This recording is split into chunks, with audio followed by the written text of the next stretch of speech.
Hello everyone, welcome to my YouTube channel. आज हम बात करेंगे जीएसटी एमनेस्टी स्कीम 2024 के बारे में। जीएसटी एमनेस्टी स्कीम 2024 में क्या बेनिफिट दिया गया, ये बेनिफिट किस टैक्स पेयर को दिया गया, टैक्स पेयर को इस स्कीम का बेनिफिट लेने के लिए क्या अमाउंट ऑफ टैक्स पे करना है, अमाउंट ऑफ टैक्स पे करने के बाद क्या वेवर एप्लीकेशन लगानी है, वेवर एप्लीकेशन किस तरीके से प्रोसीजरली फ्लो करने वाली है, तो उन सब चीजों के बारे में आज हम इन डिटेल डिस्कस करने वाले हैं। तो चलिए फ्रेंड्स स्टार्ट करते हैं। जीएसटी एमनेस्टी स्कीम 2024, ये स्कीम क्या बेनिफिट देती है?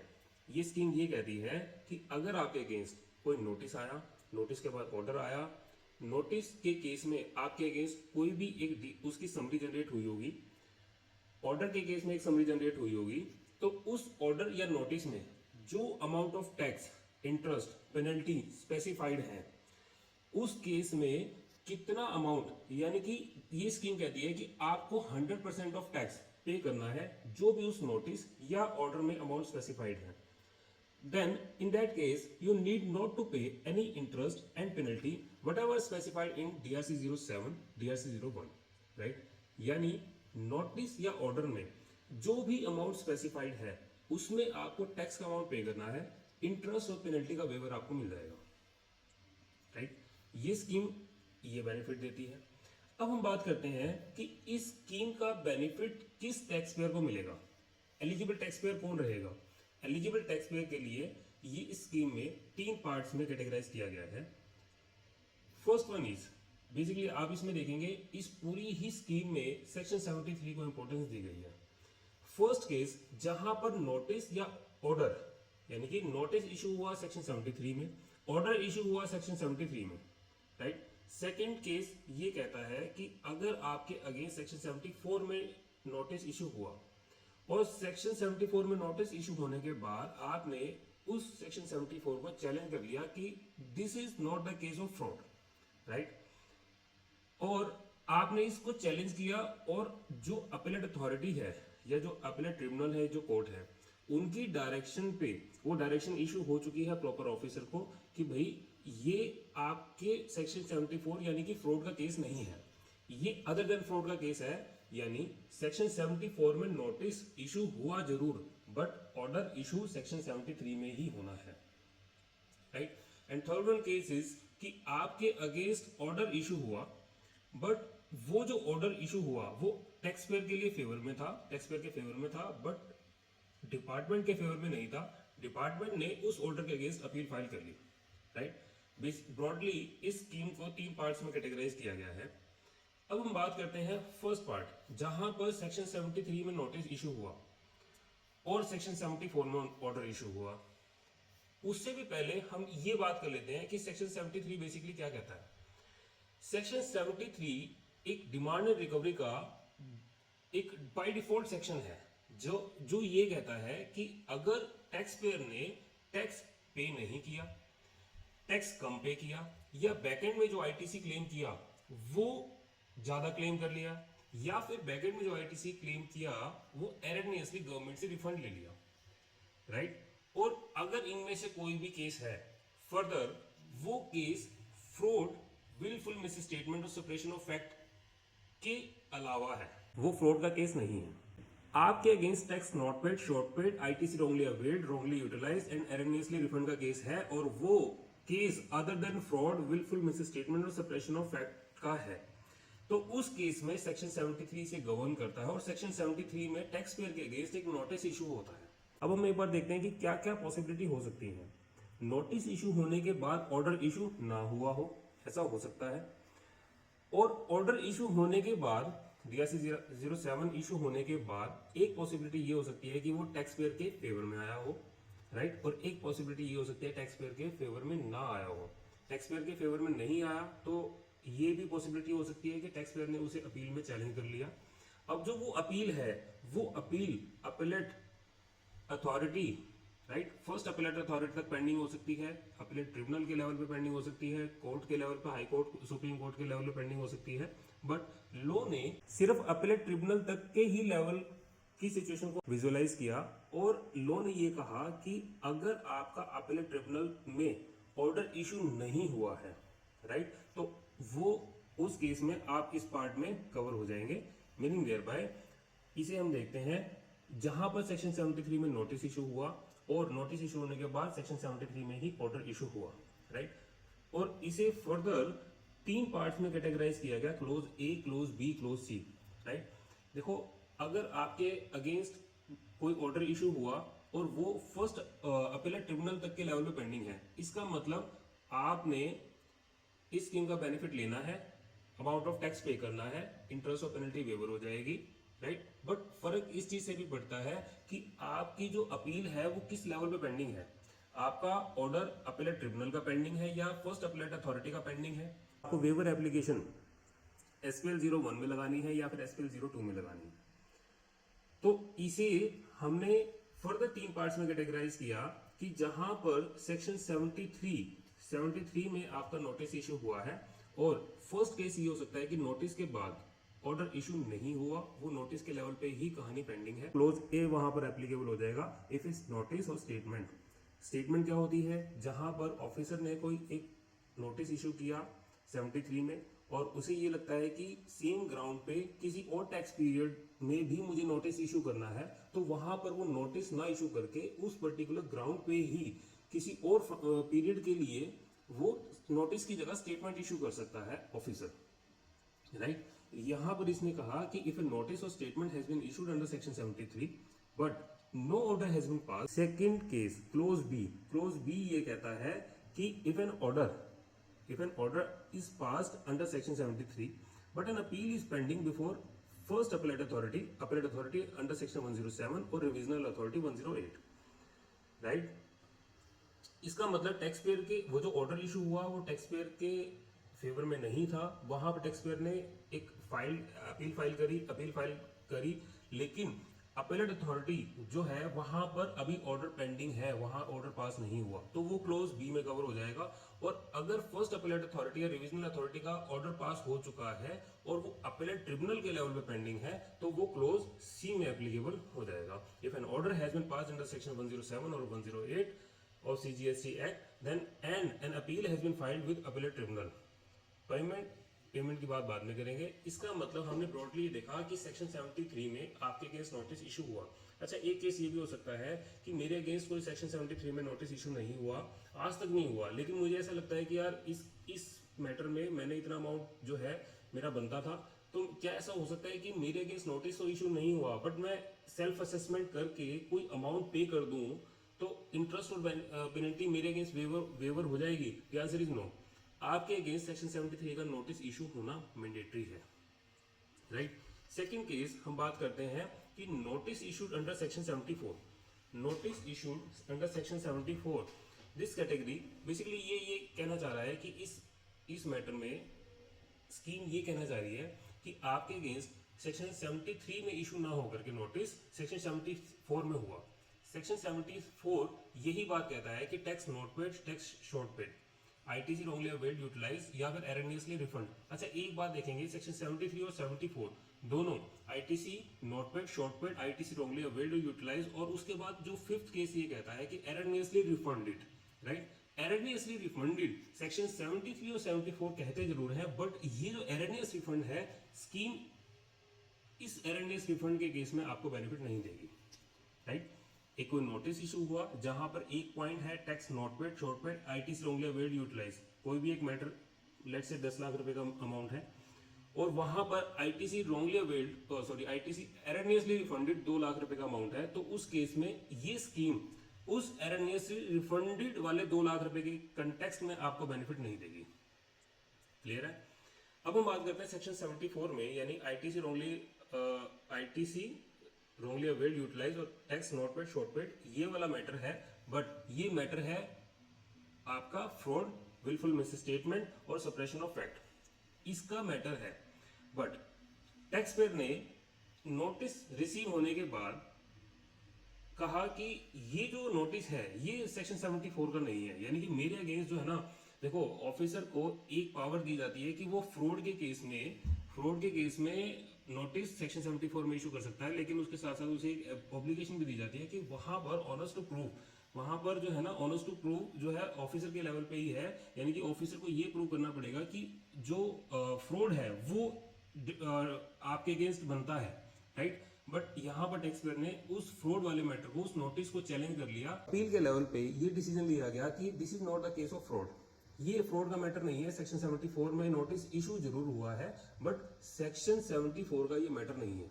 अब सेक्शन 75 भी इसको गवर्न करता है। सेक्शन 75 भी ये कहता है कि भैया अगर आपके अगेंस्ट, टैक्स पेयर के अगेंस्ट सेक्शन 74 में इशू हो चुका है नोटिस, बट मैटर जो है वो फ्रॉड का नहीं है, सेक्शन 74 का नहीं है, तो उस केस में फर्दर सेक्शन 73 का नोटिस इशू किए बिना ही सेक्शन 73 में ऑर्डर पास किया जा सकता है। वही केस ये गवर्न करता है कि अगर आपके अगेंस्ट सेक्शन 74 में नोटिस इशू हुआ, इसको एक बार रीड करते हैं। This category applies to cases where in notice is issued under section 74 for unpaid और short paid taxes, ITC has been wrongly availed, utilized due to allegation of fraud, willful misstatement, or suppression of fact, excluding erroneous refund. Erroneous refund में erroneous refund के case में ये scheme आपको benefit नहीं देती।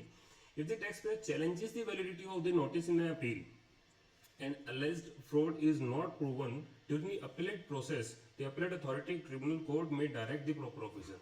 अच्छा, इस केस में ये पॉसिबिलिटी हो सकती है। देखो, ये केस ये कहता है कि अपील के लेवल पे टैक्स पेयर के फेवर में आ गया कि हाँ जी ये केस आपका सेक्शन 74 का नहीं है। अब अपीलेट लेवल से, अपीलेट अथॉरिटी या ट्रिब्यूनल जो भी है, वहां से डायरेक्शन आनी है किसके पास? प्रॉपर ऑफिसर के पास। अब प्रॉपर ऑफिसर के पास डायरेक्शन आ चुकी है। डायरेक्शन आने के बाद एक केस ये भी हो सकता है कि ऑफिसर ने सेक्शन 73 में ऑर्डर पास कर दिया हो, एक केस ये भी हो सकता है कि ऑर्डर पास ना किया हो। दोनों ही केस इस स्कीम में कवर होते हैं। केस ये कहता है कि टैक्स पेयर के फेवर में ऑर्डर आया, लेकिन वहां पर जो डिपार्टमेंट है वो एग्री नहीं है, वो डिसएग्री है, और डिपार्टमेंट ने इसे अपील में चैलेंज कर लिया। इसे एक बार देखते हैं। In case where a favourable order has been pass for the tax payer but the department has filed an appeal, tax payer may be eligible for the amnesty scheme if the matter is still pending before appellate authority, tribunal or court, right? यहाँ पर tax payer को उसका benefit मिल जाएगा, but यहाँ पर एक special case है।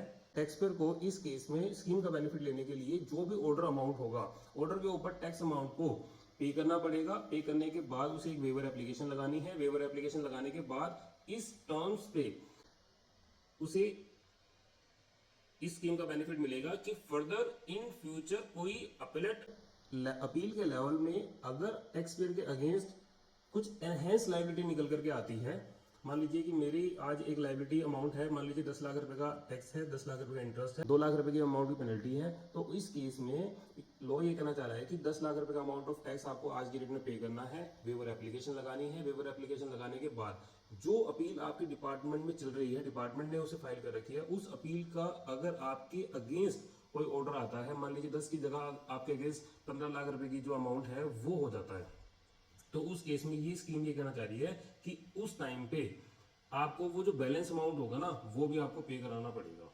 Right. तो ये स्कीम, एक चीज आपने यहाँ पे ध्यान दिया होगा कि मान लीजिए कि tax payer is in appeal. अगर टैक्स पेयर जो है वो अपील में है, तो उस केस में आप इसे देखेंगे कि टैक्स पेयर अगर अपील में है ना, तो उस केस में टैक्स पेयर को इस स्कीम का बेनिफिट लेने के लिए अपनी जो अपील जो फाइल कर रखी होगी उसे विड्रॉ करनी पड़ेगी। और अगर डिपार्टमेंट अपील में है, डिपार्टमेंट ने अपील में डाला हुआ है केस, तो उस केस में डिपार्टमेंट की अपील एज इट इज चलती रहेगी। Appeal proceeding will continue as it is, right. तो अब हम इसे देखते हैं। हमने ब्रॉडली इसे देखा कि इस स्कीम को जो 3 पार्ट्स में कैटेगराइज किया गया है, राइट, जहां पर सेक्शन 73 में नोटिस इशू किया गया, 73 में ऑर्डर इशू किया गया, और सेकंड केस इज सेक्शन 74 में नोटिस इशू किया गया, बट जो ऑर्डर इशू होना है वो सेक्शन 73 में ऑर्डर इशू होना है। और थर्ड केस ये था कि डिपार्टमेंट अपील में है, राइट। और अब हम बात करते हैं कि इस स्कीम का बेनिफिट किस फाइनेंशियल ईयर्स के लिए दिया गया, किस पर्टिकुलर टाइम पीरियड के लिए दिया गया। इस स्कीम में बेनिफिट दिया गया है, वो दिया गया है 1 जुलाई 2017 से लेकर के 31 मार्च 2020 तक का टाइम पीरियड जो है, इस टाइम पीरियड के लिए स्कीम का बेनिफिट दिया गया है। Meaning thereby financial year 17-18, 18-19 and 19-20 is covered under this scheme, right. अब हम बात करते हैं पेमेंट गाइडलाइंस की। यहाँ पर जो आपके अगेंस्ट जो ऑर्डर आया, उस ऑर्डर में जो अमाउंट ऑफ टैक्स है वो आपको पे करना पड़ेगा। अब जो पे करना है वो आपको ई कैश लेजर से पे करना है या फिर ई क्रेडिट लेजर से पे कर सकते हैं।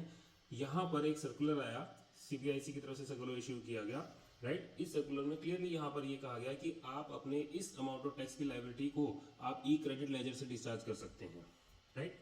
अब हम बात करते हैं पोस्ट पेमेंट फॉर्म।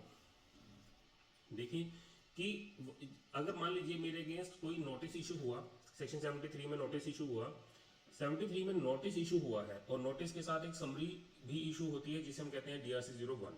DRC 01 में लिखा जाता है कि टैक्स इतना है, इंटरेस्ट इतना है, पेनल्टी इतनी है।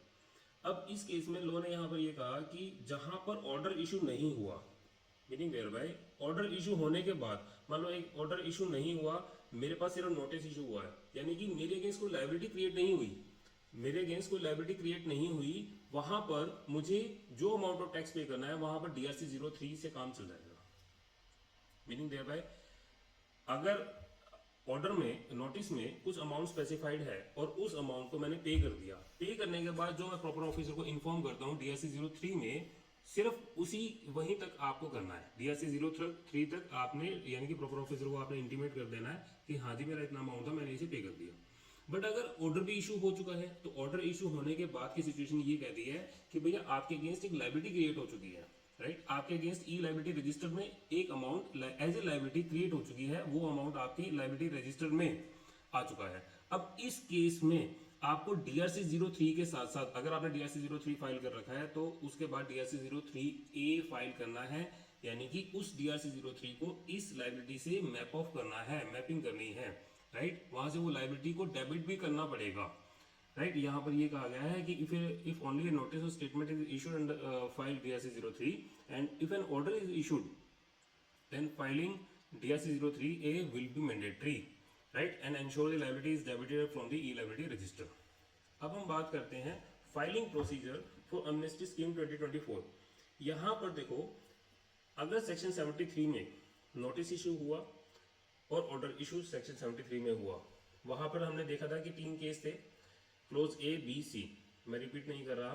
क्लोज A के केस में SPL 01 जाएगा, राइट, और क्लोज B, C इन दोनों ही केसेस में आपने फाइल करना है SPL 02, राइट।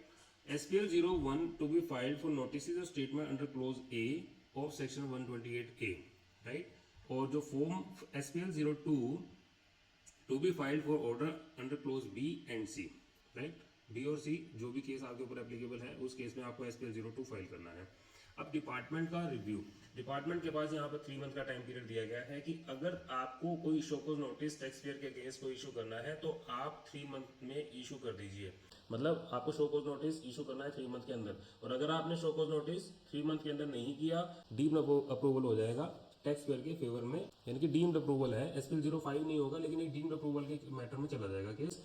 अब इसके बाद एक पॉसिबिलिटी ये हो सकती है, मान लीजिए, अच्छा एक बात तो देखिए कि आपके अगेंस्ट कोई ऑर्डर इशू हुआ, ऑर्डर इशू होने के बाद कुछ अमाउंट ऑफ टैक्स जो आपका बनता था आपने उसे जमा करा दिया, बट आपको वेवर एप्लीकेशन लगानी होगी, यानी जो आपने अमाउंट पे कर दिया उससे काम नहीं चलेगा, एक वेवर एप्लीकेशन भी लगानी होगी। वेवर एप्लीकेशन जहां पर आप SPL 01 या 02 के फॉर्म में लगा रहे हैं, वहां पर ऑफिसर के हैंड में पावर है, ऑफिसर विल डिसाइड कि इस स्कीम का बेनिफिट इस असेसी को मिलेगा या नहीं मिलेगा, राइट। उसके लिए मैंने SPL 01 लगा दिया, SPL 02 लगा दिया। अब इसके बाद अगर 3 मंथ में ऑफिसर को कुछ शोकॉज नोटिस नजर आता है, शोकॉज नोटिस इशू करने की जरूरत लगती है तो शोकॉज नोटिस इशू होगा, अदरवाइज वो डीम्ड अप्रूवल में केस चला जाएगा।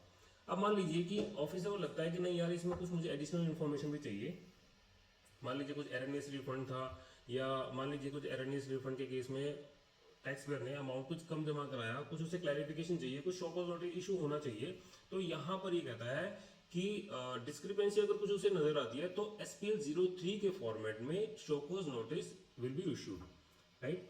यहाँ पर इसे एक बार रीड करते हैं। If no response is received from the department within 3 month the application will be considered approved and if discrepancies are found then the department will issue showcause notice in SPL 03, right। अच्छा SPL 03 को हमने सिर्फ SPL 03 read नहीं करना, form GST SPL 03 ये इस complete form का नाम है, राइट। अब हम बात करते हैं कि टैक्स पेयर को कुछ उसमें अपने सबमिशंस देने हैं, कुछ अपनी क्लैरिफिकेशन देनी है कि नहीं सर आपने जो शोकॉज नोटिस इशू किया है उसमें मेरा व्यू ये है, मेरे इसके रिलेटेड जो एविडेंसेज हैं वो ये हैं, राइट। तो उस केस में उसका जो रिप्लाई, शोकॉज नोटिस का जो रिप्लाई दिया जाएगा वो SPL 04 की फॉर्मेट में दिया जाएगा, राइट। अब बात करते हैं फाइनल आउटकम की। फाइनल आउटकम का मतलब ये है कि या तो वो जो एक स्कीम का बेनिफिट उसे दिया जाएगा, यानी कि वो अप्रूव होगी, या फिर वो फाइल जो होगी वो रिजेक्ट होगी, राइट। अगर वो अप्रूवल आएगा तो SPL 05 के केस में आएगा, SPL 05 के फॉर्मेट में आएगा, और अगर वो रिजेक्शन आएगा तो SPL 07 के फॉर्मेट में आएगा, राइट। और जो SPL 07 है वो अपीलेबल है अथॉरिटी में 3+1, यानी कि आपको 4 महीने के अंदर अंदर जो है कंडोनेशन और डिले के साथ आपको 4 महीने का टाइम पीरियड दिया जाएगा, यानी कि 4 महीने में आपको अपील फाइल करनी है, और जो अपील का रिजल्ट आएगा वो SPL 06 की फॉर्म में या फिर SPL 08 की फॉर्म में आएगा। अगर अपीलेट अथॉरिटी को ऐसा लगता है कि नहीं, इसे टैक्स पेयर के फेवर में इसे ग्रांट होनी चाहिए थी, ये स्कीम का बेनिफिट मिलना चाहिए था, तो उस केस में SPL 06 इशू होगा, अदरवाइज रिजेक्शन SPL 08 की फॉर्म में इशू कर दिया जाएगा।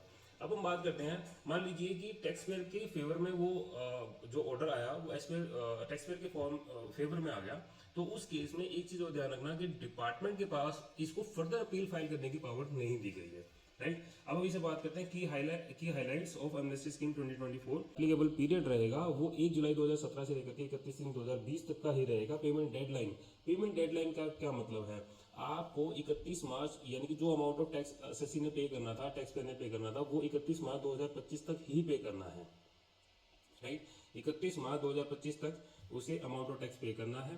उसके बाद वेवर एप्लीकेशन लगानी है। वेवर एप्लीकेशन कितने टाइम पीरियड के अंदर लगानी है, वो 3 मंथ्स के अंदर अंदर आपको लगानी है, यानी कि टिपिकली अगर मैं बात करूं तो 31 मार्च 2025 से लेकर के 3 महीने का टाइम 30 जून 2025 तक उसे वेवर एप्लीकेशन इधर SPL 01 इधर और SPL 02, राइट, तो इस फॉर्म में उसे फाइल करनी पड़ेगी। एप्लीकेशन का जो टाइम लाइन है वो 3 मंथ का दिया गया है। अपील विड्रॉल, यानी कि अगर टैक्स पेयर ने कोई अपील फाइल कर रखी है और उस मैटर में अगर वो स्कीम का बेनिफिट लेना चाहता है, तो उस केस में असेसी को, टैक्स पेयर को अपील विड्रॉ करनी होगी। अपील विड्रॉ के कुछ जो डॉक्यूमेंट है वो एज ए सपोर्टिंग एविडेंस उसे अपलोड करने होंगे, राइट। सेपरेट एप्लीकेशन, यानी कि जितने नोटिस हैं या जितने ऑर्डर हैं उतनी ही वेवर एप्लीकेशन लगानी है, क्लियर है। Mandatory filing of DRC 03A आपको कब फाइल करना है, जब आपके अगेंस्ट ऑर्डर इशू हो चुका है, आपके अगेंस्ट कोई लायबिलिटी क्रिएट हो चुकी है, तो उस केस में आपको DRC 03 से काम नहीं चलेगा। DRC 03A filing will be mandatory.